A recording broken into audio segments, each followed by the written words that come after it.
Hi, my name is Summer and I used to weigh 400 pounds. And I'm currently working on that, so please follow along if you would like to see me lose the weight. I saw a Beast to Beast video on a creator named Kaylor Silva on Instagram. From what I understand, he's sharing his 750 plus pound weight loss journey. And his goals surround taking a 30-day motorcycle trip across America before settling down in Portugal with his wife. Hi, I'm Kaylor, and as you can see, I'm morbidly obese. At the start of 2025, I decided to change my life forever. Last year, we lost a lot of weight, but obviously, it still isn't enough. This year, we're locking in with 365 days of 1 meal a day dieting. Low calorie, low carb, no added sugar, no cheat days. So that we can take a 30-day moto camping trip across America before I move to Portugal. So if you like motorcycles, weight loss, or just want to see me change my life for the better, follow. As I'm on a weight loss journey myself, there's one video in particular of Kaylor's that really resonated with me and that I wanted to give my thoughts on. And to make it very, very clear, when I give my thoughts on this video, I am not speaking for Kaylor. I am not interpreting how he feels. I'm essentially sharing my feelings on what he has shared in this video. Because a lot of what he shared really resonated with me as somebody who myself has experienced morbid obesity and what it's like to realize how far you've gone and to now finally try and make your way to something better. It can be such a daunting task in itself to lose weight, but to lose an extreme amount and to reconcile with the feelings that come along with that is extremely difficult, and that is exactly why I'm here. So I want to talk about one video in particular that Kaylor has shared, and let's just get into it. I'm morbidly obese, eating 1 meal a day, all of 2026. So it's not that one. Guys, we have a package.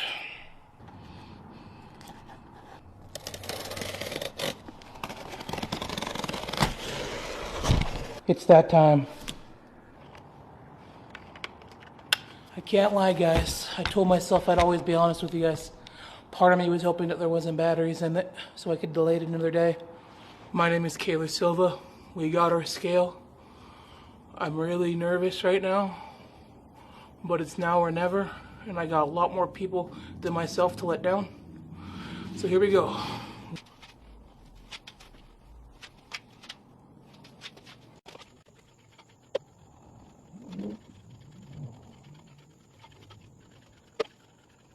So in the video, Kaylor got a scale delivered and intended to share his weight with all of his supporters on Instagram. Come to find out that the scale aired out and was unable to weigh Kaylor at the size that he currently is, which prompted a completely understandable emotional response. I'm too big for the scale, guys. Every time I did it, it would get to like 650, and then I'd go all my weight on it, and I'm just too big for the scale. I have to lose more weight, but I'm just so fucking disgusted. I'm so mad at myself. Okay, I'm going to talk about myself. Because where Kaylor shares that he is disgusted and mad at himself, it resonates very deeply with me on my own journey. Starting at 400 pounds, there were absolutely times where I couldn't face myself. And to experience a moment where you're trying to face yourself, you're trying to own up to where you are and to be honest about your current situation with people who are supporting you and who you feel accountable to, it truly just crushes your motivation and your belief in yourself. Anything that you've built up to that point in terms of self-confidence, at least from my perspective, would take a giant hit.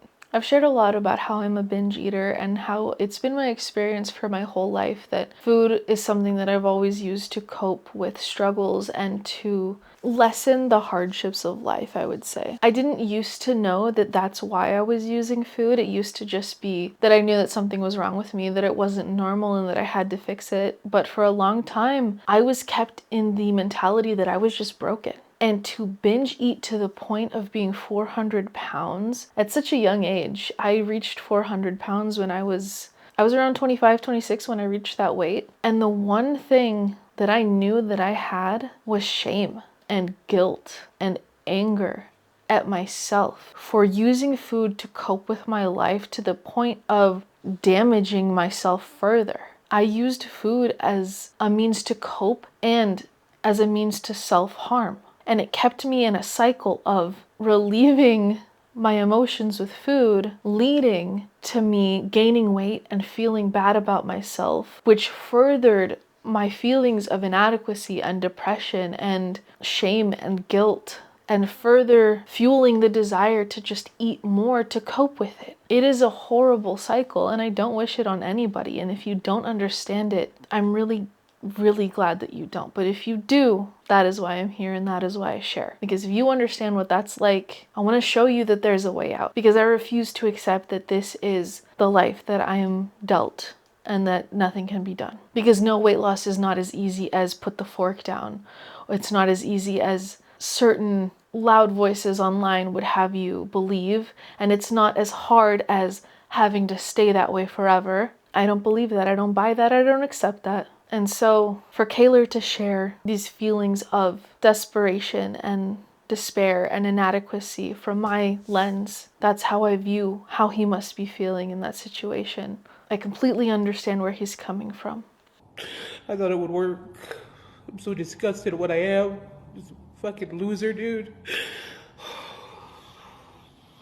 That negative self-talk is something that kept me in my binge eating spiral for years. The first thing that I had to address to start implementing changes for weight loss to even be a possibility was that I had to turn off that negative voice. I had to address the voice in my head that told me that I was a disgusting loser, that I didn't deserve to get better, and that I was just a waste of space. That was the first thing I had to do, was to confront that voice. And it was difficult. It took me years. And I am happy to say that that voice doesn't pipe up anymore. Of course, I have these moments where I'm not certain about what I'm doing and I almost talk myself out of doing things because I'm not sure that I can achieve something. But it's no longer that voice you hear in the back of your head that tells you that you suck completely. Imagine for a moment, if you don't understand what this is like, please imagine for a moment what it must be like to try and achieve something and to get completely knocked onto your ass, because that's what it feels like. It's not just a laziness. I don't just sit there and eat because I want to. It's not just I'm lazy and I don't want to change. It's a voice that tells you that you're not worth it, that you can't do it. Why try? And it's that voice that drives you to eat further. At least that's the voice for me. Or it used to be, thankfully. But for him to talk about himself that way and to share that with us, that takes a lot of bravery. It's very hard to explain those feelings to people who don't understand what it's like. And so I'm really glad that he has a community of people behind him that understand what it's like and who are cheering him on. And I'm one of those people. I'm just so disgustingly fat, dude.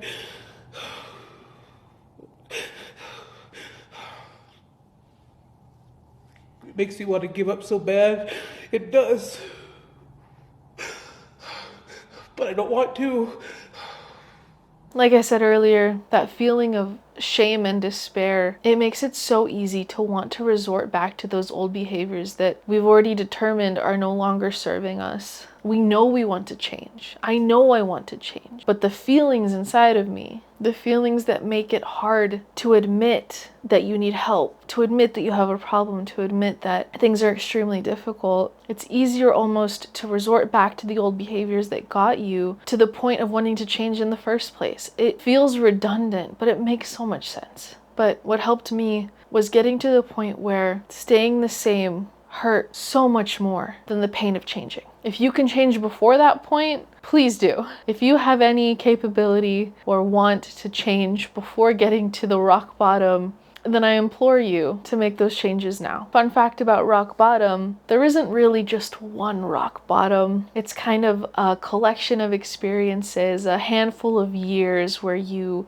become the worst you've ever been, and then you have to fight to change that. So it's rare that there's one magical rock bottom, one very specific moment that makes somebody want to change and that fuels a complete 180. It's not what I've experienced. My rock bottom lasted 5 years, okay? It just sometimes you have to claw your way out without being able to see in the dark. You don't know where you're going, you don't know if you can do it, but you keep crawling, you keep clawing, you keep going, and eventually you get there. But rock bottom can take a very long time, and that's not to dissuade you. It's to share that if your experience doesn't look like the magical transformation, the glamorized transformation, the I lost all my weight in 1 year type transformation that everybody hopes for, at least I know I did. I want you to know that that's normal. Your experience is valid no matter what it looks like. Please don't compare yourself to others. I don't like me, guys. I don't. I want to share with you guys, but I'm so fucking disgusted with myself. That fucking 660 scale couldn't fucking weigh me, dude. I'm a fat loser, dude. Kaylor shares that he doesn't like himself. And I want to share something. Please don't think this is toxic positivity, because that's not what I'm trying to get at. It's more of a mindset shift that took me some time to get down, but I think could be helpful. So I used to have those feelings of not liking myself either. And along the way, I decided that it's okay not to like where I am, but it's not that I don't like myself. It's that I don't like where I currently am. I don't like the experiences that I'm currently having, the weight that I'm currently at. It is not that I hate myself. I knew in my heart of hearts that I deserved so much better than the way I was treating myself. So I hated my current situation, but I developed a love for myself, and I knew that that meant getting myself out of that situation. So where Kaylor says, I want to give up so bad, but I don't, I understand that fight that's in him, because it's a fight to resort to old behaviors versus pushing through to the change that you know you want and need and that you deserve. So don't hate yourself, hate where you are. Fight to change it, because you can. I'm not gonna quit. I just feel... Oh, man. Thank you for tuning in, and thank you for caring about this weigh-in, but I'm sorry for letting you guys down and not even be able to fucking weigh myself. I'm gonna keep going. I'm just so fucking disappointed, man. It is really hard to share. The whole point of me wanting to share is that I know that there's people like me out there that have the same experiences, mentality, and want deeply to lose weight just like me. And I want to show that it's possible, and I want to show what it takes. So I understand where Kaylor's coming from, and I admire his ability to share those hard moments, because you don't often get to see those, but we all experience them, so why hide them? Kaylor shares that he's sorry that he let us down, because he wasn't able to weigh himself, but he tried. I think it's really important to make that mindset shift, that it's not that you failed, it's that you tried. Maybe it didn't work out, maybe you didn't succeed, maybe the goal wasn't reached, but how far along did you get? He's on a weight loss journey. He bought a scale. He weighed in front of us. He shared that he couldn't in an extremely vulnerable way, and he calls it a failure? And he says that he let us down? That is not a failure. There are so many wins in that series of actions that Kaylor took, so many things to celebrate. So I hope that Kaylor gives himself more credit. Don't know if he'll ever see this. Hi, if you do. I think he's incredibly brave and strong and doing his best, and there are so many wins that he can take from this moment. Even though he didn't make it to that end goal, there's so many things along the way that he can celebrate. Trying is inherently not failing. That's what I believe. It's okay to be disappointed. It's okay to stumble and trip and fall and fail. As long as you keep moving and you get back up at the end of the day, it doesn't matter how many times you stumble. It really doesn't. I've faced so many failures. I've regained 50 pounds recently. I'm on my way to losing it again. But does that mean I'm gonna quit? Absolutely the hell not. Am I going to feel bad about it? Sure. I don't want to be toxically positive. It sucks. It sucks to fall and to suck at something you want to be good at. It really knocks the wind out of you. But if you don't let it tear you down to the point of quitting, you're never a failure. That's all I really wanted to share. Thank you for watching. Please go follow Kaylor if you're not already. I wish him the best of luck. I know he's got this. And I think something deep down in him knows he's got this too. And if weight loss is something that you want for yourself, guess what? You've got it too. That's all for now. Thank you so much for watching. Your time is really important, and I appreciate you spending it with me. Stay safe, stay healthy, and I will see you in the next one. Bye. Subscribe, obviously. So catch me if I fall.